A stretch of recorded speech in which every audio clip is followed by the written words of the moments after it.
Hello students, in this video we are going to study about a device named moving coil galvanometer. इस video असी एक device की study करांगे बेटा, जिमें पहला साइक्लोट्रॉन पढ़े ना, उमें ये भी एक डिवाइस है. That device name is known as moving coil galvanometer या ओनली गैल्वेनोमीटर. ठीक है, गैल्वेनोमीटर एक ऐसी डिवाइस होती है बेटा जिसकी हेल्प लैके असी सर्किट का करंट डिटेक्ट कर सकते हैं भी सर्किट च करंट है या नहीं है. ईवन के with the help of galvanometer असी उस करंट को मेजर भी कर सकते हैं. Okay, so it is a device with the help of which we can detect current in any circuit, and with this device we can also measure that current. असी उस current को major भी कर सकते हैं, डिटेक्ट भी कर सकते हैं. ठीक है, एक गैल्वेनोमीटर बेटा इन्नी क सेंसिटिव डिवाइस होता है ना, इन्ना क सेंसिटिव होता है भी अगर सर्किट थोड़ा जा भी करंट होवे नाल दी नाल डिफ्लेक्शन दे दे, इतना सेंसिटिव होता है. ठीक है, दैट मीन्स गैल्वेनोमीटर का डिफ्लेक्शन देना सर्किट करंट है. जो गैल्वेनोमीटर की डिफ्लेक्शन जीरो है, दैट मीन्स सर्किट करंट नहीं है, क्योंकि इस डिवाइस कैपेबिलिटी है भी ये छोटे तो छोटा करंट भी, स्मॉल तो स्मॉल करंट भी डिटेक्ट कर सकता है. ओके, तो पता लग गया बेटा डिवाइस बारे.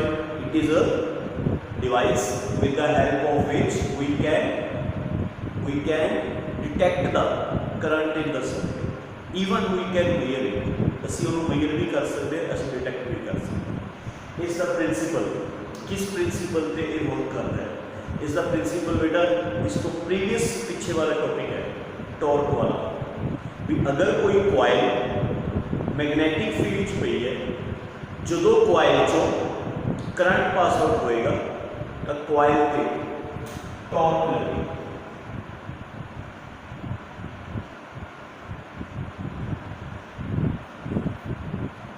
लास्ट वीडियो पिछली वीडियो थ्रू ये फॉर्मूला ड्राइव करवाया सी ना बेटा.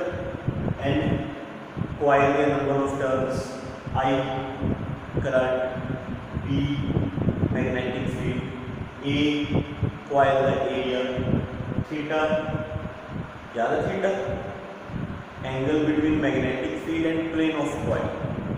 ये फॉर्मूला साइन अल्फा की फॉर्म में किसी का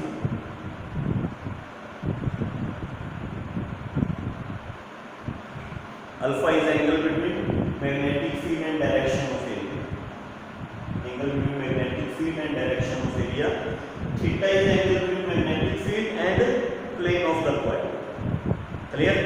तो बेटा ये जो टॉपिक है ये इस गैल्वेनोमीटर का प्रिंसिपल है. ठीक है, गैल्वेनोमीटर के बीच की होंगे एक कॉइल होनी मैग्नेटिक फील्ड पे जो उस कॉइल चो करंट पास आउट होता है, कॉइल पे टॉर्क लगता है, कॉइल रोटेट करती है. जिवें ही कॉइल रोटेट करती है गैल्वेनोमीटर का जो पॉइंटर है वो भी रोटेट करता है. That is its principle. On what principle galvanometer works? Tell me, on what principle galvanometer works? A current carrying coil placed inside magnetic field experiences torque. ऐसी coil जिस चो करंट फ्लो करे ते वो coil किस पे होवे मैग्नेटिक फील्ड, फिर coil ते टॉर्क लगता. इस प्रिंसिपल पे गैल्वेनोमीटर वर्क करता है. क्लियर? ये भी कंस्ट्रक्शन में समझा रहे हैं बेटा. डायग्राम क्या है समझिए.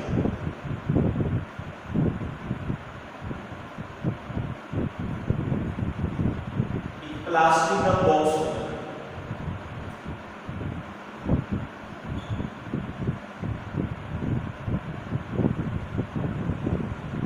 ये प्लास्टिक का बॉक्स है.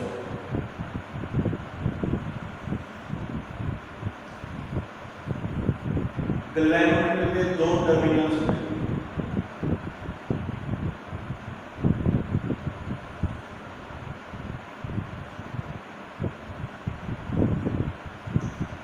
ਜਿਸ ਨਾਲ ਅਸੀਂ ਇਹਨੂੰ ਸਰਕਟ 'ਚ ਕਨੈਕਟ ਕਰਦੇ ਹਾਂ। ਓਕੇ, 2 ਟਰਮੀਨਲਸ।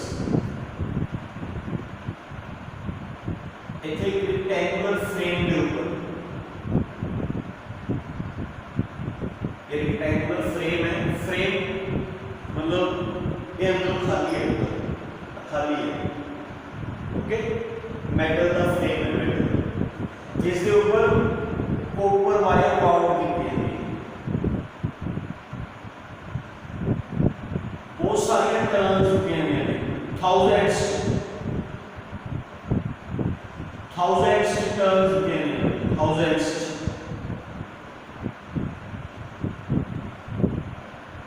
ठीक है, ये फिर 2 एंड्स हमें बाहर काट देंगे, दैट बिकम्स रेक्टेंगुलर कॉइल।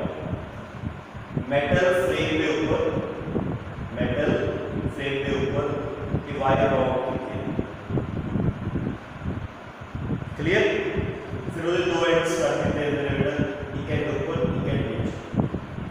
नीचे आ गए स्प्रिंग नाल कनेक्ट करके, कनेक्ट करके सेकेंड टर्मिनल नाल कनेक्ट किया।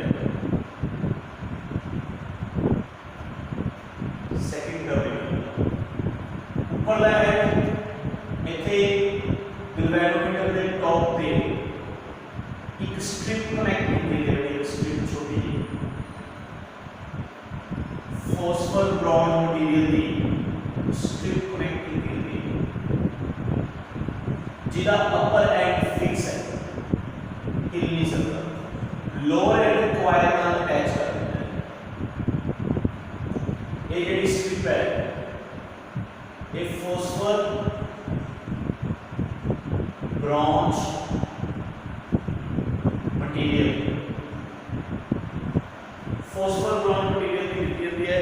क्यों लिखी जाती है, कोई होल मटीरियल क्यों नहीं यूज किया जाता, एल्यूमीनियम, कॉपर, एरियल स्ट्रिप्स क्यों नहीं लिखी जाती है, मैं बाद में डिस्कस करूंगा क्वेश्चन के लास्ट। फॉस्फर ब्रॉन्ज मटीरियल या स्ट्रिप है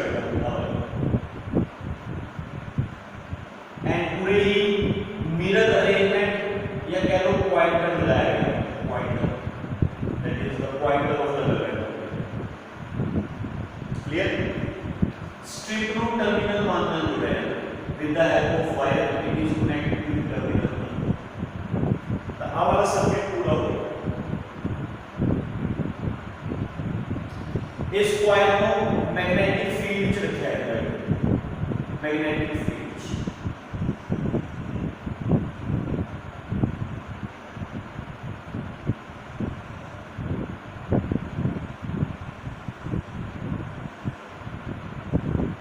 मैग्नेटिक फील्ड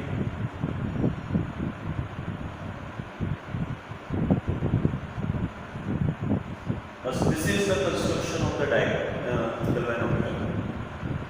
ठीक है, ये प्लास्टिक का बॉक्स होता है, इस एंड टोरिजन हेड की है, टोरिजन हेड जिथे तुसी आ स्ट्रिप को फिक्स कीता है, आ स्ट्रिप फिक्स है बेटा। प्लास्टिक का बॉक्स है, 2 टर्मिनल्स ने T1 एंड T2, सर्किट को कनेक्ट करने वास्ते T1 is connected with torsion head, उसके नाल एक स्ट्रिप अटैच की जाती है, स्ट्रिप को रेक्टेंगुलर कॉइल नाल अटैच किया जाता है, रेक्टेंगुलर कॉइल के स्प्रिंग नाल, स्प्रिंग के सेकेंड टर्मिनल, बस एक कॉइल का हमारे मैग्नेटिक फील्ड चलती है। Clear, this is the construction. को मैं थोड़ी the working and the theory clear कर दें, ठीक है। वर्किंग एंड थ्योरी इकट्ठी ही क्लियर कर दें। वर्किंग कि मैं वर्क कर रहा है एंड की द थ्योरी क्वेश्चन। ओके, तो बेटा एक कॉइल पहला ही मैग्नेटिक फील्ड पे, it is placed inside the magnetic field.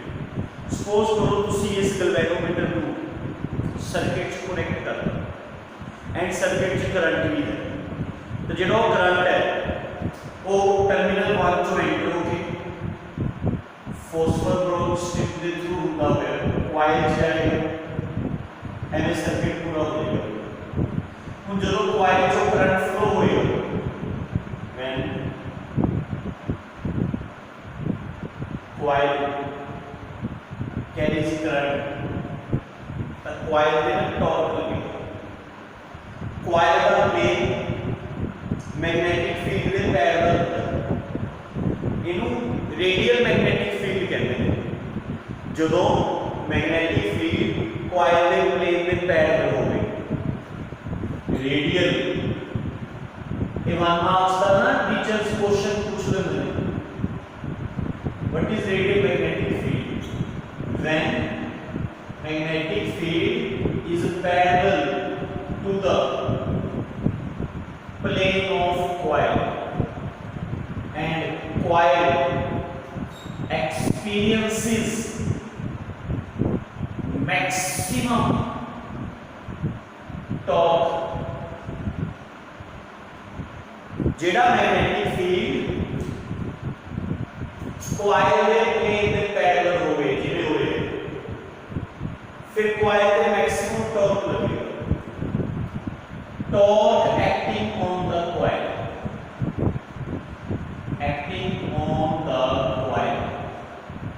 हाँ बेटा कितना टॉर्क लगेगा। टॉर्क का फॉर्मूला NIPA cos थीटा ठीक है। थीटा कितना बेटा बिकॉज मैग्नेटिक फील्ड कॉइल के प्लेन में पैरेलल है थीटा 0 तक cos 0 1 ऐसे cos 0 1 के मैक्सिमम टॉर्क लगेगा। समझ गए। इस टॉर्क को ਅਸੀਂ बोलते हैं deflecting torque. This torque is known as deflecting torque. पहला तो एक ही what is radial magnetic field. 1 mark का क्वेश्चन है what is radial magnetic field. जेड़ा मैग्नेटिक फील्ड कॉइल के प्लेन के पैरेलल हो that magnetic field which is parallel to the plane of the coil and exerts maximum torque is known as radial magnetic field। इतना coil पे torque लगेगा बेटा coil rotate करेगी। coil starts rotating क्यों क्योंकि coil पे torque लग रहा है। इस torque को deflecting torque क्यों कहते हैं। इस torque को deflecting torque किस करके कहते हैं क्योंकि ये torque coil ਨੂੰ ਉਹਦੀ ਐਕਚੁਅਲ ਪੋਜੀਸ਼ਨ ਤੋਂ ਡਿਫਲੈਕਟ ਕਰਦਾ ਹੈ ਉਹਨੂੰ ਰੋਟੇਟ ਕਰਵਾਉਂਦਾ ਹੈ। This torque rotates the coil deflects the coil from its original position that's why this torque is known as deflecting torque। understand ਤਾਂ ਬੇਟਾ ਇਸ ਟਾਰਕ ਕਾਰਨ coil rotate ਹੋਏਗੀ। ਬੇਟਾ ਜਦੋਂ coil rotate ਹੋਏਗੀ coil ਦੇ ਨਾਲ के पॉइंटर भी रोटेट होएगा। ਜਿਹੜਾ पॉइंटर 0 ਤੇ ਹੁੰਦਾ ਹੈ ਗਲਵੈਨੋਮੀਟਰ ਦਾ 0 ਬਿਲਕੁਲ ਸੈਂਟਰ 'ਚ ਹੁੰਦਾ ਹੈ। 30 ਡਿਵੀਜ਼ਨਸ ਅੰਦਰ ਹੁੰਦੀਆਂ ਨੇ 30 ਡਿਵੀਜ਼ਨਸ ਅੰਦਰ ਹੁੰਦੀਆਂ ਨੇ। ਜਦੋਂ coil rotate ਹੋਏਗੀ पॉइंटर ਜਿਹੜਾ 0 ਤੇ ਖੜਾ ਸੀ ਉਹਦਾ rotate ਹੋਏਗਾ ਜਾਂ ਇੱਧਰ ਜਾਂ ਇੱਧਰ। ਜਿੰਨਾ ਉਸ ਤੇ ਜ਼ਿਆਦਾ ਟਾਰਕ ਲੱਗੇਗਾ ਉਨਾ ਹੀ ਜ਼ਿਆਦਾ rotate ਹੋਏਗਾ। घट टॉर्क लगेगा घट रोटेट होएगा। ज्यादा टॉर्क लगेगा ज्यादा रोटेट होएगा। ज्यादा जितना टॉर्क घट उतनी रोटेशन घट जितना टॉर्क ज्यादा उतनी रोटेशन ज्यादा। टॉर्क घट करो होएगा जब करंट घट है। करंट घट है तो टॉर्क घट लगेगा रोटेट घट होएगा पॉइंटर। करंट ज्यादा है तो टॉर्क ज्यादा लगेगा पॉइंटर रोटेट भी ज्यादा होएगा। ਹੁਣ बेटा जो पॉइंटर रोटेट होगा मैं तुमको स्ट्रिप का फंक्शन समझा देना है ध्यान ਨਾਲ समझियो ठीक है। इस स्ट्रिप इस स्केल की तरह बेटा स्केल तो बहुत वाइड है स्केल। ये तो स्ट्रिप बहुत पतली जी स्ट्रिप होती है बट फिर भी मैं तुमको ਉਹਦਾ फिनोमिना लिखा है उस स्केल समझा रहे हैं बेटा। जिवें स्ट्रिप का टॉप एंड ऊपरला एंड फिक्स है आ वाली स्ट्रिप का भी ऊपरला एंड फिक्स है। ऊपरला एंड रोटेट नहीं करूंगा ये फिक्स है। अपनी जगह पे ही रहेगा, रोटेट नहीं करेगा। ऊपरला एंड, नीचे वाला एंड किस नाल कनेक्टेड है? कॉइल नाल। जो कॉइल रोटेट करेगी, कॉइल की रोटेशन नाल ये जेडी स्ट्रिप है ये एवें ट्विस्ट होएगी, नीचे वाला एंड रोटेट होएगा, नीचे वाला एंड रोटेट होएगा, ऊपरला एंड फिक्स है वो रोटेट नहीं होएगा, सिर्फ स्ट्रिप का नीचे वाला एंड रोटेट होएगा। तो विजिबल है, विजिबल है बेटा, इसके ट्विस्ट हो चुके हैं, ऊपर एंड अपर एंड फिक्स है, नीचे वाला एंड मुड़ चुके हैं, है ना, ये स्ट्रिप ट्विस्ट हो चुकी है। सपोज करो, लिसन, इतना समझ आ गया? जो करंट पास आउट होएगा, करंट कारण कॉइल ते की लगना है? टॉर्क, टॉर्क लगन नाल कॉइल रोटेट होएगी, कॉइल रोटेट होने दे नाल स्ट्रिप ट्विस्ट होएगी। Let coil is rotated by angle theta. मान लो कॉइल कितना एंगल रोटेट करगी? थीटा, जिसके कारण strip is also twisted by angle theta। Strip मुड़गी, ट्विस्ट करगी थीटा एंगल में। ठीक है बेटा, सुनो केयरफुली, अगे टॉपिक में बात दसांगा, पहले ध्यान नाल सुनो। जिवें जिवें रीस्टोरिंग फोर्स होती है, रीस्टोरिंग फोर्स पढ़े, रीस्टोरिंग फोर्स बड़ा होगा बेटा, हमें रीस्टोरिंग टॉर्क भी होगा, रीस्टोरिंग टॉर्क।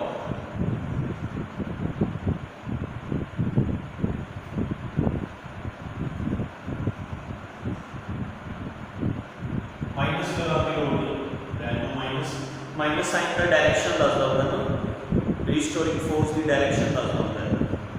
रीस्टोरिंग फोर्स कितने पढ़ी है तुसी? +1 पढ़ी है, रीस्टोरिंग फोर्स पढ़ी है। किहड़े टॉपिक्स पढ़ी सी? स्प्रिंग वाले टॉपिक्स पढ़ी सी, भी जदों असीं किसी स्प्रिंग नूं ओहदी मीन पोजीशन तो स्ट्रैच करदे हैं या कंप्रेस करदे हैं तो स्प्रिंग दे विच रीस्टोरिंग फोर्स आती है। इलास्टिसिटी वाले चैप्टर च भी पढ़ी सी भी अगर तुसीं किसी बॉडी नूं, अगर तुसीं किसी बॉडी नूं फोर्स लगा के स्ट्रैच करोगे, उसकी शेप चेंज करोगे तो बॉडी दे विच की आएगी? Restoring force. तो जिवें बेटा स्प्रिंग दे विच जदों तुसीं स्प्रिंग नूं उहदी मीन पोजीशन तो स्ट्रैच करदे हो तो स्प्रिंग दे विच रीस्टोरिंग फोर्स आती हुंदी है।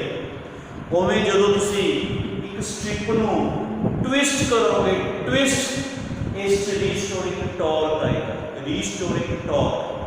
जिवें रीस्टोरिंग फोर्स का काम होता है बॉडी को वापस अपनी ओरिजिनल पोजीशन पे लेके आना, रीस्टोरिंग टॉर्क का भी सेम वर्क है। स्ट्रिप जिहड़ी ट्विस्ट हो चुकी है उन्हें वापस ओरिजिनल पोजीशन पे लेके, है ना। जिवें जिवें डिस्प्लेसमेंट, जिवें जिवें बॉडी की displacement from the mean position goes on increasing, जिवें जिवें डिस्प्लेसमेंट इंक्रीज होती है रीस्टोरिंग फोर्स इंक्रीज होती है। याद है, डिस्प्लेसमेंट बदलने नाल रीस्टोरिंग फोर्स बढ़ती है। सिमिलरली जितना एंगल बढ़ेगा एंगल उतना रीस्टोरिंग टॉर्क बढ़ेगा। तो मेरे कहने का मतलब ये है कि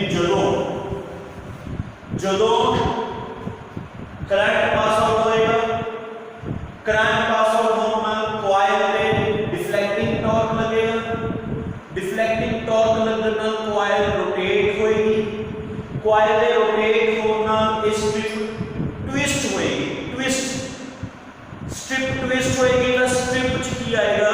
रीस्टोरिंग टॉर्क। ठीक है, वो रीस्टोरिंग टॉर्क डिपेंड करता है कि स्ट्रिप कितने एंगल डिफ्लेक्ट हो चुकी है। तो लेट कर स्ट्रिप कितने एंगल डिफ्लेक्ट हो चुकी है? Theta. And let K be the restoring torque produced in strip for unit twist। ध्यान ना समझो, एक अद्धा स्टेप ही औखा समझने वाला, सिर्फ समझना औखा है, याद रखना औखा नहीं है। ध्यान ना समझो, सिर्फ वही एक अद्धा स्टेप ही है बेटा ये। अपन ने की लेट किया है डिफ्लेक्टिंग टॉर्क ना कॉइल रोटेट होएगी, कॉइल रोटेट होना स्ट्रिप ट्विस्ट होएगी। अपन लेट कर रहे हैं कॉइल कितना एंगल रोटेट करगी थीटा, जिसके कारण स्ट्रिप कितना एंगल ट्विस्ट करगी थीटा। यूनिट डिग्री की ट्विस्ट पे, यूनिट डिग्री की ट्विस्ट पे कितना रीस्टोरिंग टॉर्क आ रहा है, लेट कर लिया के। एक चीज लेट की है बेटा के, restoring torque produced in strip for unit twist. बेटा एक डिग्री की ट्विस्ट पे के टॉर्क आता है, तो थीटा डिग्री की ट्विस्ट पे कितना टॉर्क आएगा, के इनटू थीटा। अरे तो यूनिटरी मेथड लगाना है, एक डिग्री की ट्विस्ट पे के टॉर्क आता है, तो थीटा डिग्री की ट्विस्ट पे कितना टॉर्क आएगा, के इनटू थीटा। तो बेटा this is the restoring torque acting on the twist, acting on the strip. Restoring torque K into theta acting on the strip, ठीक है। K, what is K? Restoring torque produced in strip for unit degree twist। 1 degree की twist पे कितना torque आता है, K। K को torsional constant भी कहा जाता है। K is also known as torsional constant and K value, बेटा K value इस मटेरियल पे डिपेंड करती है, केड़ा मटेरियल तुसी यूज कीता है, एक मटेरियल दा K कांस्टेंट रहता है, दैट मींस K की वैल्यू इस स्ट्रिप वास्ते कांस्टेंट होगी। एक बारी गैल्वेनोमीटर च तुसी जो स्ट्रिप लगाती ओदा K कांस्टेंट रहेगा, and value of K depends upon material केड़ा यूज कर रहे हो। के बारे आप और भी अगे एक्सप्लेन करेंगे बाद चो करेंगे, पर फिलहाल तुमको पता चल गया भी करंट पास आउट होना, लास्ट पॉइंट है करंट पास आउट होना कॉइल पे लगे सी डिफ्लेक्टिंग टॉर्क। डिफ्लेक्टिंग टॉर्क लगना कॉइल स्टार्ट्स रोटेटिंग, जिवें ही कॉइल रोटेट करना स्टार्ट होएगी स्ट्रिप दे विच की आना स्टार्ट होएगा ट्विस्ट। जिवें ही स्ट्रिप दे विच ट्विस्ट आना स्टार्ट होएगा, स्ट्रिप दे विच ट्विस्ट आना स्टार्ट होएगा, ओवें ही उस रीस्टोरिंग टॉर्क बनना स्टार्ट होएगा। जितना डिफ्लेक्टिंग टॉर्क ज्यादा लगेगा उतना कॉइल ज्यादा रोटेट होएगी, जितना कॉइल ज्यादा रोटेट होएगी उतना स्ट्रिप ज्यादा ट्विस्ट होएगी, जितना स्ट्रिप ज्यादा ट्विस्ट होएगी उतना रीस्टोरिंग टॉर्क ज्यादा आएगा। बेटा दोनों टॉर्क अलग अलग ने, एदा काम है डिफ्लेक्टिंग टॉर्क का काम है ट्विस्ट करवाना, रोटेट करवाना, एंड रीस्टोरिंग टॉर्क का काम है वापस ले आना। दोनों ऑपोजिट हैं, दोनों टॉर्क एक दूसरे को ऑपोजिट हैं। डिफ्लेक्टिंग टॉर्क रोटेट करवाएगा, कॉइल को रोटेट करवाएगा, स्ट्रिप को ट्विस्ट करवाएगा डिफ्लेक्टिंग टॉर्क, ते रीस्टोरिंग टॉर्क उन वापस लाएगा। एक पोजीशन पे आके ये दोनों टॉर्क्स एक दूसरे दे इक्वल हो जाते हैं, ऑपोजिट तो है ही नहीं। इधर काम है रोटेट करवाना, रीस्टोरिंग टॉर्क का काम है वापस लाना, ऑपोजिट तो है ही नहीं। एक पोजीशन पे आके ये दोनों इक्वल हो जाते हैं, उस पोजीशन को इक्विलिब्रियम पोजीशन पे कहा जाता है। उस पोजीशन पे आके जिहड़ा एक पॉइंटर है, एक पॉइंटर देखो एक जगह पे आके रुक जाएगा, वो इक्विलिब्रियम पोजीशन है जिथों तुसी अपनी रीडिंग नोट करोगे, ठीक है। तो एट इक्विलिब्रियम पोजीशन मैं बेटा इसको रब करते हूँ, एक दो स्टेप्स रहेंगे ना, सुनो। एट इक्विलिब्रियम पोजीशन,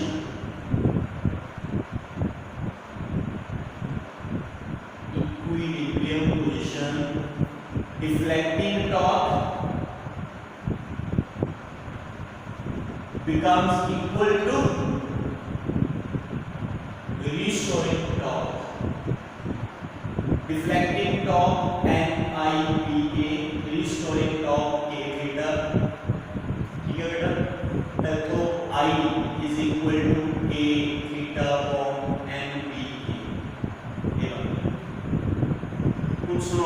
जिहड़ा K है अपॉन NBA है ये एक गैल्वेनोमीटर वास्ते कांस्टेंट होंदा है। This is galvanometer constant.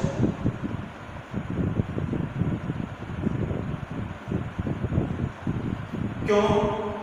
क्योंकि एक गैल्वेनोमीटर बेटा जो बन गया, एक गैल्वेनोमीटर जो असी बनाता उसके अंदर स्ट्रिप फिक्स हो गई, स्ट्रिप फिक्स हो गई तो K कांस्टेंट फिक्स हो गया। एंड नंबर ऑफ टर्न्स भी असी चेंज नहीं कर सकते, करंट दे फ्लो होने नाल दे नंबर ऑफ टर्न्स चेंज नहीं होंदियां। मैग्नेटिक फील्ड आ मैग्नेट्स का मैग्नेटिक फील्ड भी चेंज नहीं होता due to flow of current. बेटा due to flow of current ना K चेंज होता, ना नंबर ऑफ टर्न्स चेंज होंदियां, ना मैग्नेट्स का फील्ड चेंज होता, ना कॉइल का एरिया चेंज होता। तो एक गैल्वेनोमीटर वास्ते चारे चीज़ां कांस्टेंट होंदियां, इहनूं बोलिया जांदा है गैल्वेनोमीटर कांस्टेंट। हाँ जो तुसी गैल्वेनोमीटर बना रहे हो उदों तो तुसी आ चीज़ां चेंज कर सकते हो, स्ट्रिप वधिया क्वालिटी की लगा सकते हो, नंबर ऑफ टर्न्स ज़्यादा दे सकते हो, मैग्नेट्स स्ट्रॉन्ग यूज कर सकते हो, एरिया वड्डा ले सकते हो। क्लियर? उदों तो चेंज कर सकते हो, बट जदों गैल्वेनोमीटर बन गया, जदों तुसी गैल्वेनोमीटर नूं यूज कर रहे हो, जदों गैल्वेनोमीटर बन गया उन्होंने यूज कर रहे हो, उदों तुसी करंट दे फ्लो होने नाल इन्हां चों कोई भी चीज़ चेंज नहीं कर सकते। All these things is a constant known as galvanometer constant। तो जेड़ा फार्मूला सीगा आ वाला फार्मूला एवें बन जाएगा I is equal to G theta, I is proportional to theta। जितना गैल्वेनोमीटर जो करंट ज़्यादा जाएगा उन्नी गैल्वेनोमीटर डिफ्लेक्शन ज़्यादा देगा, घट करंट पे घट डिफ्लेक्शन, ज़्यादा करंट पे ज़्यादा deflection. This is the topic of galvanometer. Galvanometer की होता है डिवाइस के लिए थोड़ा क्विक रिवाइज करेंगे। गैल्वेनोमीटर की होता है it is a device with the help of which we can detect the current in the circuit और we can measure it. Measure किमें करना सिखाऊंगा अगले चैप्टर वेट करो, है ना। असी करंट डिटेक्ट भी कर सकते हैं, मेजर भी कर सकते हैं। किस प्रिंसीपल से वर्क करता है भी इस दे विच कॉइल होंदी है, मैग्नेटिक फील्ड्स पई होंदी है, जो कॉइल जो करंट पास होता है तो कॉइल पे टॉर्क लगेगा, कॉइल पे टॉर्क लगेगा, कॉइल रोटेट होएगी, कॉइल रोटेट होएगी, galvanometer gives reflection, galvanometer deflection देगा। घट करंट पे घट डिफ्लेक्शन मिलेगी, ज्यादा करंट पे ज्यादा डिफ्लेक्शन मिलेगी। ठीक है, कंस्ट्रक्शन ਤੁਹਾਨੂੰ क्लियर है? कंस्ट्रक्शन की कुछ है वर्किंग क्लियर भी ਜਦੋਂ करंट पास आउट होएगा वो करंट कॉइल जो होके पास आउट होएगा, कॉइल के ऊपर टॉर्क लगेगा, मैक्सिमम टॉर्क लगेगा क्योंकि फील्ड रेडियल है।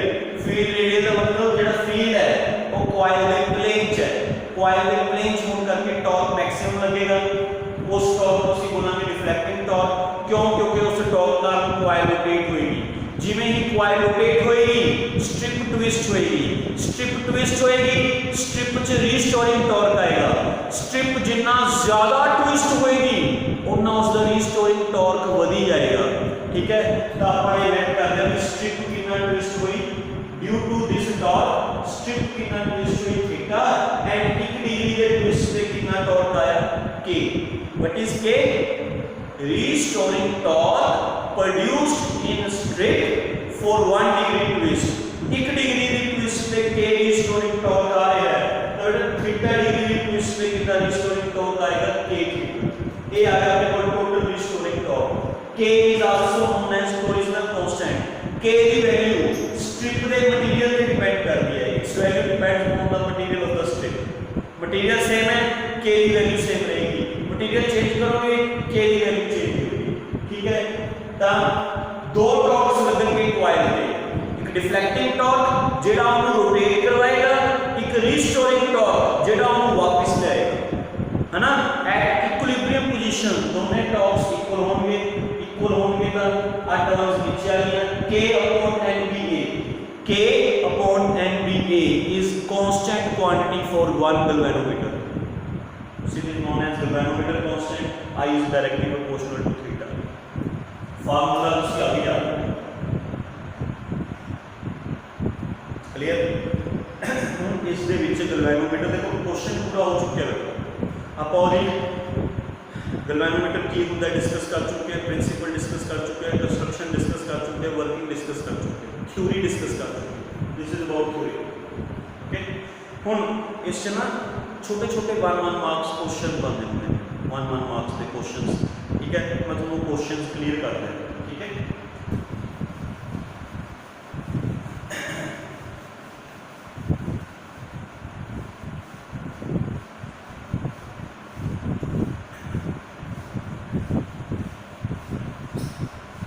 टॉपिक समझ आ गया बेटा? इंपॉर्टेंट क्वेश्चन है। Yes, first, what is current sensitivity of galvanometer?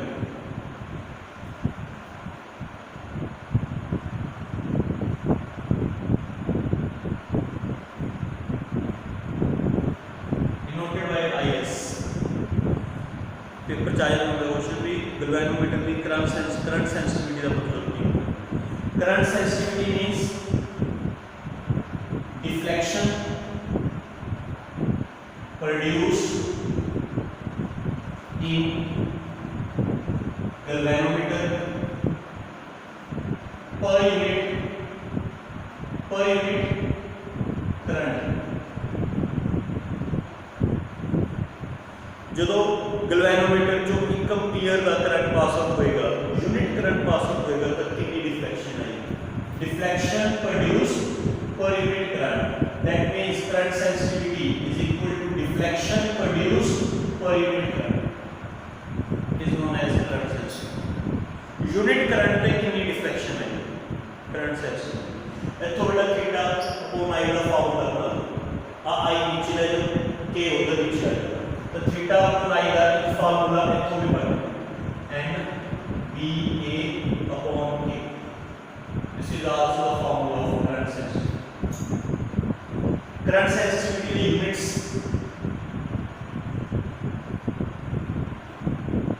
Theta दे बेटा रेडियंस, करंट दे एम्पीयर, ये बन गए रेडियंस पर एम्पीयर।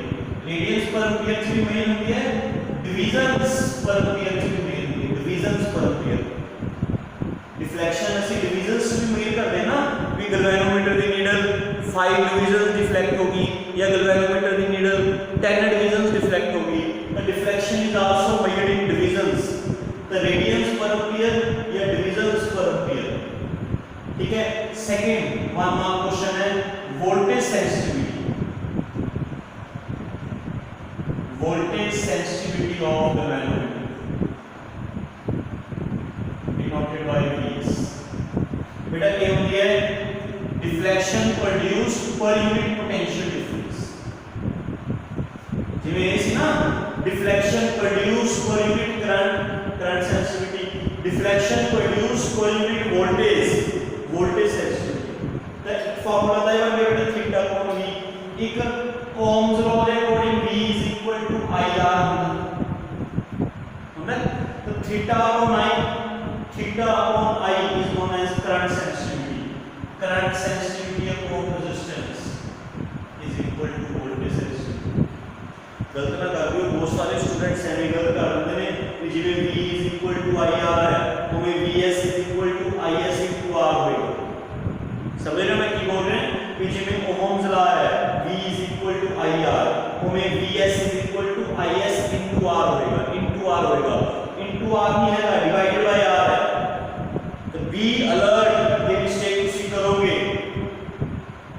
एक फार्मूला बन गया थीटा बाय V, एक फार्मूला बन गया IS बाय R।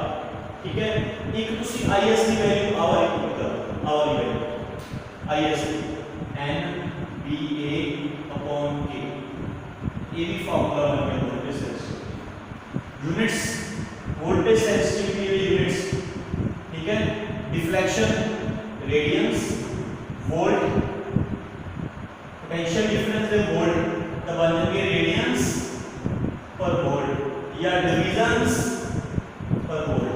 ये यूनिट्स की वोल्टेज सेंसिटिविटी को करंट सेंसिटिविटी। ठीक है, यूनिट करंट पे कितनी डिफ्लेक्शन आएगी करंट सेंसिटिविटी, यूनिट वोल्टेज पे कितनी डिफ्लेक्शन आएगी वोल्टेज सेंसिटिविटी। ये दोनों ही गैल्वेनोमीटर के क्वेश्चन है 1 मार्क्स पे या 2 मार्क्स का आया था। ओके, इस तो अगे एक छोटा जिहा होर कंसैप्ट है, इस नाल रिलेटेड ही है बेटा, मैं इस करके टॉपिक छड़ नहीं सकता, ठीक है। टॉपिक पूरा कंप्लीट कर दे, 1-1 मार्क्स के जो क्वेश्चन बनते हैं मैं थोड़ा वो समझा दें, 1-1 मार्क्स के क्वेश्चन, ठीक है, वो समझो।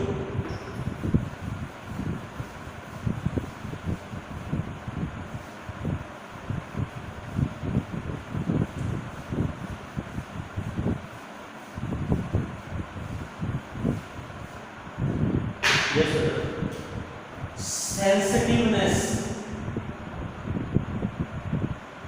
of galvanometer,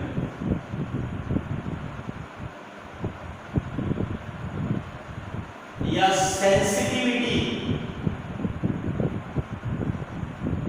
of galvanometer, galvanometer की sensitivity या galvanometer की sensitiveness तो की मीनिंग है। तुसी sensitivity पहला भी पढ़ी है, किहड़े टॉपिक की पढ़ी है, पोटेंशियोमीटर की, कुछ याद आता है, रिमाइंड करो। सेंसिटिविटी पढ़ी है, पोटेंशियोमीटर की पढ़ी है, तो पोटेंशियोमीटर की सेंसिटिविटी का मतलब की सी, पोटेंशियोमीटर की सेंसिटिविटी का मतलब सीगा भी वो पोटेंशियोमीटर स्मॉल तो स्मॉल कितना पोटेंशियल डिफरेंस मेजर कर सकता है। जेड़ा पोटेंशियोमीटर सब तो स्मॉल पोटेंशियल डिफरेंस मेजर करेगा वो सब तो ज़्यादा सेंसिटिव होगा। ये बड़े से पोटेंशियोमीटर बारे टॉपिक थोड़े को हैगा है ना, वीडियो दोबारा तो चेक कर लियो, सेंसिटिवनेस ऑफ पोटेंशियोमीटर बारे। जेड़ा पोटेंशियोमीटर जितना छोटी वोल्टेज मेजर कर सकता सी वो उतना ही ज़्यादा सेंसिटिव सी। क्लियर, सेम कंसेप्ट हो गया बेटा। जेड़ा गलवेनोमीटर पोटेंशियल डिफरेंस नहीं मेजर करता, गलवेनोमीटर करंट मेजर करता। जेड़ा गलवेनोमीटर जितना छोटा करंट मेजर करेगा वो गलवेनोमीटर उतना ही ज़्यादा सेंसिटिव होएगा। असी कहांगे ये गलवेनोमीटर तो बहुत ज़्यादा सेंसिटिव है, स्मॉल तो स्मॉल करंट को भी नहीं छड्डदा, उन्होंने भी डिटेक्ट कर लेंदा है, उन्होंने भी मेजर कर लेंदा है। That means galvanometer is highly sensitive, बहुत ज़्यादा sensitive. Agreed? That means what do you mean by galvanometer of sensitiveness of galvanometer? Sensitiveness of galvanometer का मीनिंग की है, a galvanometer is said to be more sensitive if it measures even a small amount of current। जेड़ा galvanometer थोड़े जे current ते large deflection देवे, that galvanometer which gives large deflection on small amount of current, current की छोटी जी value को भी detect कर दे, छोटे जे करंट ते भी लार्ज डिफ्लेक्शन दे, that galvanometer is said to be sensitive. तो बेटा जे तुसी गलवेनोमीटर की सेंसिटिविटी बढ़ानी है तो सुनो, थीटा का फार्मूला करो NVA/A into I, ये फार्मूला है थीटा, आके नीचे रह आ फार्मूला। तो अगर असी गलवेनोमीटर की सेंसिटिविटी बढ़ानी है तो सानू गलवेनोमीटर की डिफ्लेक्शन बढ़ानी है। We can increase the deflection, and deflection असी इंक्रीज कर सकते हैं चार मेथड्स, नंबर ऑफ टर्म्स ना, मैग्नेटिक फील्ड ना, एरिया ना, के ना। अब तीन दे दा डायरेक्ट रिलेशनशिप थीटा, के दे इनवर्स रिलेशनशिप। तो ये चार मेथड्स नाल ਅਸੀਂ गलवेनोमीटर ਦੀ डिफ्लेक्शन ਵਧਾ ਸਕਦੇ ਹਾਂ, ਅਸੀਂ गलवेनोमीटर ਦੀ सेंसिटिविटी ਵਧਾ ਸਕਦੇ ਹਾਂ। ਇਹਨਾਂ ਚਾਰ मेथड्स को ਆਪਾਂ टर्न बाय टर्न डिस्कस करते हैं। पहला मेथड यूजफुल नहीं है। यूजफुल क्यों नहीं है सुनो, ठीक है, गलवेनोमीटर ਦੀਆਂ टर्न्स ਵਧਾਉਣ ਨਾਲ, नंबर ऑफ टर्न्स ਵਧਾਉਣ ਨਾਲ डिफ्लेक्शन ਵਧੇਗੀ। ਸਾਡੇ ਦਿਮਾਗ 'ਚ ਆਂਦਾ ਹੈ ਵੀ नंबर ऑफ टर्न्स ਵਧਾਉਣ ਨਾਲ डिफ्लेक्शन ਵਧੇਗੀ, ਪਰ ਥੋੜਾ ਜਿਹਾ ਸੋਚੋ, ਜੇ ਅਸੀਂ नंबर ऑफ टर्न्स ਵਧਾਵਾਂਗੇ दैट मींस ਅਸੀਂ ਵਾਇਰ ਦੀ ਲੈਂਥ ਵਧਾ ਰਹੇ ਹਾਂ।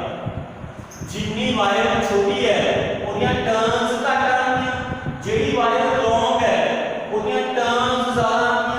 So by increasing, therefore increasing term turns increase करांगे दैट मींस ਅਸੀਂ वायर ਦੀ लेंथ इंक्रीज कर रहे हैं। ਜੇ ਅਸੀਂ वायर ਦੀ लेंथ इंक्रीज कर रहे हैं तो देखियो फार्मूला रेजिस्टेंस ਦਾ ਹੁੰਦਾ है ρl/a पढ़िया ना बेटा। ਜੇ वायर ਦੀ लेंथ इंक्रीज करांगे तो ਅਸੀਂ वायर ਦੀ रेजिस्टेंस इंक्रीज कर रहे हैं। ਜੇ रेजिस्टेंस इंक्रीज होएगी तो करंट घट जाएगा। Current is equal to v/r। Current decreases, resistance increase होएगी तो करंट डिक्रीज हो जाएगा। ਜੇ करंट डिक्रीज हो जाएगा तो डिफ्लेक्शन घट जाएगी। डिफ्लेक्शन द करंट का रिलेशन डायरेक्ट है, याद रखो। करंट घट गया तो डिफ्लेक्शन घट जाएगी, है ना। ਅਸੀਂ ਤਾਂ नंबर ऑफ टर्न्स ਵਧਾਈਆਂ ਸੀ डिफ्लेक्शन ਵਧਾਉਣ ਵਾਸਤੇ। ਅਸੀਂ ਸੋਚਿਆ ਸੀ ਵੀ ਨੰਬਰ ਆਫ ਟਰਨਸ ਵਧਾਉਣ ਨਾਲ ਡਿਫਲੈਕਸ਼ਨ ਵਧ ਜਾਏਗੀ, ਪਰ ਨੰਬਰ ਆਫ ਟਰਨਸ ਵਧਾਉਣ ਨਾਲ ਵਾਇਰ ਦੀ ਲੈਂਥ ਵਧਾਉਣੀ ਪਏਗੀ। ਲੈਂਥ ਵਧਾਉਣ ਨਾਲ ਵਾਇਰ ਦੀ ਰੈਜ਼ਿਸਟੈਂਸ ਵਧੇਗੀ। ਰੈਜ਼ਿਸਟੈਂਸ ਵਧਣ ਨਾਲ ਉਸ ਤੋਂ ਕਰੰਟ ਘਟੇਗਾ। ਕਰੰਟ ਘਟਣ ਨਾਲ ਡਿਫਲੈਕਸ਼ਨ ਘਟ ਜਾਏਗੀ। ਨੰਬਰ ਆਫ ਟਰਨਸ ਵਧਾਉਣ ਨਾਲ ਡਿਫਲੈਕਸ਼ਨ ਘਟ ਜਾਏਗੀ। दैट्स व्हाई आ वाला मेथड यूजफुल नहीं है। फर्स्ट मेथड सेंसिटिविटी इंक्रीज करने वास्ते फर्स्ट मेथड यूजफुल नहीं है। इस मेथड ਨਾਲ ਤੁਸੀਂ सेंसिटिविटी इंक्रीज नहीं करोगे। सेकंड मेथड यूजफुल है। ऐजे मैग्नेट्स यूज करो जिन्हां ਦਾ मैग्नेटिक फील्ड स्ट्रांग होवे। मैग्नेटिक फील्ड स्ट्रांग करने वास्ते इस कॉइल ਦੇ अंदर ना एक छोटा ਜਿਹਾ सिलेंडर रखा है आयरन का छोटा जिहा सिलेंडर रखा है। वो इस करके रखा है बेटा क्योंकि ये फेरोमैग्नेटिक है। जेड़ा आयरन होता है ना, iron is a ferromagnetic substance. ਤੁਸੀਂ केमिस्ट्री ਚ पढ़े ने, फिजिक्स ਚ भी पढ़ांगे ਆਪਾਂ हले फोर्थ चैप्टर थर्ड यूनिट दे फोर्थ चैप्टर जाके पैरामैग्नेटिक, डायमैग्नेटिक, फेरोमैग्नेटिक सब्सटेंसेस उदो पढ़ांगे। फेरोमैग्नेटिक सब्सटेंस की ना प्रॉपर्टी होती है कि जे फील्ड लाइंस बाहरों ला रही है ओदे अगे कोई फेरोमैग्नेटिक सब्सटेंस रख दो, सारियां फील्ड लाइंस ओदे अंदरों होके जाती है। ये फेरोमैग्नेटिक सब्सटेंस की प्रॉपर्टी होती है, खासियत होती है, वो फील्ड लाइंस को खिंच लेंदी है। सारियां फील्ड लाइंस फेरोमैग्नेटिक सब्सटेंस के विचों होके जाती हैं। तुम चेक करो पूरे गैप ज्यादा है तो पूरे फील्ड वीक होएगा। पूरे गैप घट है तो पूरे फील्ड स्ट्रांग होएगा। स्ट्रांग जितना फील्ड स्ट्रांग होएगा उतनी डिफ्लेक्शन ज्यादा आएगी, उतना गैल्वेनोमीटर ज्यादा सेंसिटिव होएगा। इस करके अंदर सिलेंडर रखा जाता है कि सारियां फील्ड लाइंस एनएच के विचों पास होके जाएंगी लाइक दिस।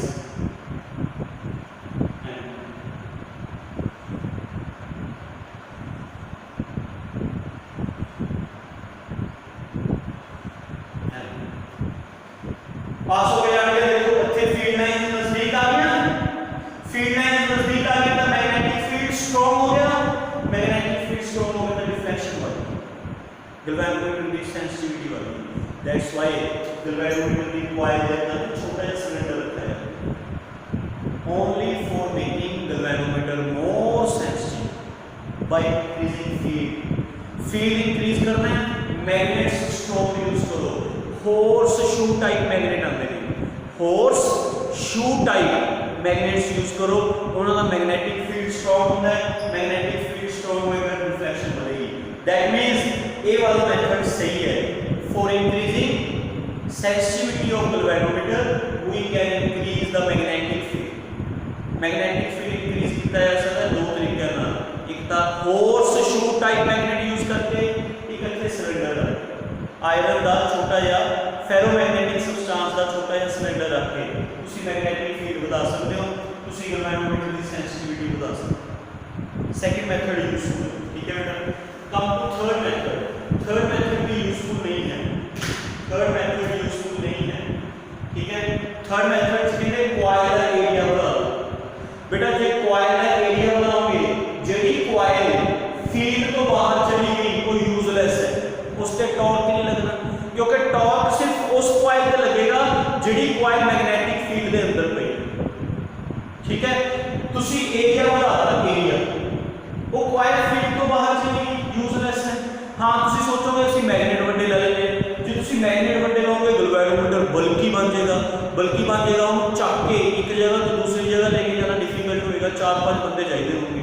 हुण तां तुसी लैब च एक्सपेरिमेंट करदे हो कला कला बंदा 4-4 5-5 गैल्वेनोमीटर चक्की बैठा होगा, आराम नाल हाथ नाल इत्थों चक के उत्थे रखता, उत्थों चक के उत्थे रखता, क्योंकि हल्का है ना, वो गैल्वेनोमीटर हल्का है, बल्कि नहीं है।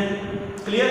बट जे एरिया वाला मैग्नेट्स बड़े करके गैल्वेनोमीटर बल्कि हो जाएगा, 4-5 बंदे एक गैल्वेनोमीटर में यूज करेंगे, मसा चक के रखेंगे, है ना, तब अनमैनेजेबल हो जाएगा, बल्कि हो जाएगा, अनमैनेजेबल हो जाएगा। दैट्स व्हाई सी ये वाला फैक्टर भी काउंट नहीं करते। गैल्वेनोमीटर की सेंसिटिविटी ਵਧਾਉਣ ਵਾਸਤੇ कॉइल का एरिया बढ़ाया जाए नहीं, इस दे नाल गैल्वेनोमीटर बल्कि हो जाएगा, अनमैनेजेबल हो जाएगा, इस करके ये वाला फैक्टर भी ਅਸੀਂ यूज नहीं करते। फोर्थ फैक्टर सही है, ठीक है। ऐसा मटेरियल यूज करो जिसका के सब तो घट हो, जिसका के सब तो घट, उस मटेरियल के कारण सेंसिटिविटी बढ़ जाएगी। इस करके सिर्फ फॉस्फोर ब्रोन मटेरियल यूज करते हैं। फॉस्फोर ब्रोन मटेरियल का के सब तो स्मॉल होता है। ਅਸੀਂ ਐਲੂਮੀਨੀਅਮ ਦੀ ਸਟ੍ਰਿਪ ਨਹੀਂ ਯੂਜ਼ ਕਰਦੇ, ਕਾਪਰ ਦੀ ਸਟ੍ਰਿਪ ਨਹੀਂ ਯੂਜ਼ ਕਰਦੇ, ਮੈਗਨੀਸ਼ੀਅਮ ਦੀ ਸਟ੍ਰਿਪ ਨਹੀਂ ਯੂਜ਼ ਕਰਦੇ, ਨਹੀਂ, ਅਸੀਂ ਫਾਸਫੋਰ ਬ੍ਰੌਂਜ ਮਟੀਰੀਅਲ ਦੀ ਸਟ੍ਰਿਪ ਯੂਜ਼ ਕਰਦੇ ਹਾਂ, ਕਿਉਂਕਿ ਸਾਨੂੰ ਉਹ ਮਟੀਰੀਅਲ ਯੂਜ਼ ਕਰਨਾ ਚਾਹੀਦਾ ਜਿਸ ਦਾ ਕੇ ਨਾਲ ਹੈ। ਹੋਰ ਕੋਈ ਮਟੀਰੀਅਲ ਯੂਜ਼ ਕਰੋਗੇ ਉਹਨਾਂ ਦਾ ਕੇ ਸਮਾਲ ਹੁੰਦਾ ਹੈ, ਕੇ ਸਮਾਲ ਹੋਏਗਾ, ਸੌਰੀ ਮਟੀਰੀਅਲ ਉਹ ਯੂਜ਼ ਕਰਨਾ ਹੈ ਜਿਸ ਦਾ ਕੇ ਸਮਾਲ ਹੈ। ਜਿੰਨਾ ਕੇ ਸਮਾਲ ਹੋਏਗਾ, ਉਨੀ ਡਿਫਲੈਕਸ਼ਨ ਜ਼ਿਆਦਾ ਹੋਏਗੀ, जिन्ना के स्मॉल ओनली डिफ्लेक्शन ज़्यादा। फॉस्फोर ब्रोन मटेरियल का के सब तो घट होता है, एल्यूमीनियम का, मैग्नीशियम का, कॉपर का के ज़्यादा होता है, उन्होंने के ज़्यादा होता है, उन्होंने डिफ्लेक्शन घट आती है, तो गैल्वेनोमीटर घट सेंसिटिव होते हैं। ਅਸੀਂ ਕਿਹੜਾ मटेरियल यूज किया है, फॉस्फोर। मैं तुहानू कहा सी ना भी फॉस्फोर ब्रोन मटेरियल ही यूज करना है। क्यों यूज करना है बेटा फॉस्फोर ब्रोन मटेरियल, क्योंकि फॉस्फोर ब्रोन मटेरियल का के सब तो घट होता है, के सब तो घट होकर रिफ्लेक्शन सब तो ज्यादा आएगी, गैल्वेनोमीटर बिकम्स मोर सेंसिटिव। तो बेटा out of these four methods for increasing the sensitiveness of galvanometer we can use these two। ਅਸੀਂ ਆਹੀ ਦੋ यूज करते हैं, अंदर सिलेंडर रख देते हैं, strip phosphor bronze material use करते हैं। Clear. This is all about galvanometer. Okay, हले ਆਪਾਂ ਨੇ गैल्वेनोमीटर ਨੂੰ ਅੱਗੇ ਆਪਾਂ ਸਿੱਖਾਂਗੇ ਵੀ ਇੱਕ ਗੈਲਵੇਨੋਮੀਟਰ ਨੂੰ ਵੋਲਟਮੀਟਰ 'ਚ ਕਿਵੇਂ ਕਨਵਰਟ ਕੀਤਾ ਜਾ ਸਕਦਾ ਹੈ, ਇੱਕ ਗੈਲਵੇਨੋਮੀਟਰ ਨੂੰ ਕਰੰਟ ਐਮੀਟਰ 'ਚ ਕਿਵੇਂ ਕਨਵਰਟ ਕੀਤਾ ਜਾ ਸਕਦਾ ਹੈ, ਕਿਵੇਂ ਉਸ ਤੋਂ ਅਸੀਂ ਕਰੰਟ ਮੇਜ਼ਰ ਕਰ ਸਕਦੇ ਹਾਂ, ਕਿਵੇਂ ਉਸ ਤੋਂ ਅਸੀਂ ਵੋਲਟੇਜ ਮੇਜ਼ਰ ਕਰ ਸਕਦੇ ਹਾਂ, ਹੈ ਨਾ। ਇਹ ਸਾਰਾ ਕੁਝ ਅਸੀਂ ਸਿੱਖਾਂਗੇ ਆਪਣੀਆਂ ਅਗਲੀਆਂ ਵੀਡੀਓਜ਼ 'ਚ, ਠੀਕ ਹੈ। Hope you understand very well. Thank you very much.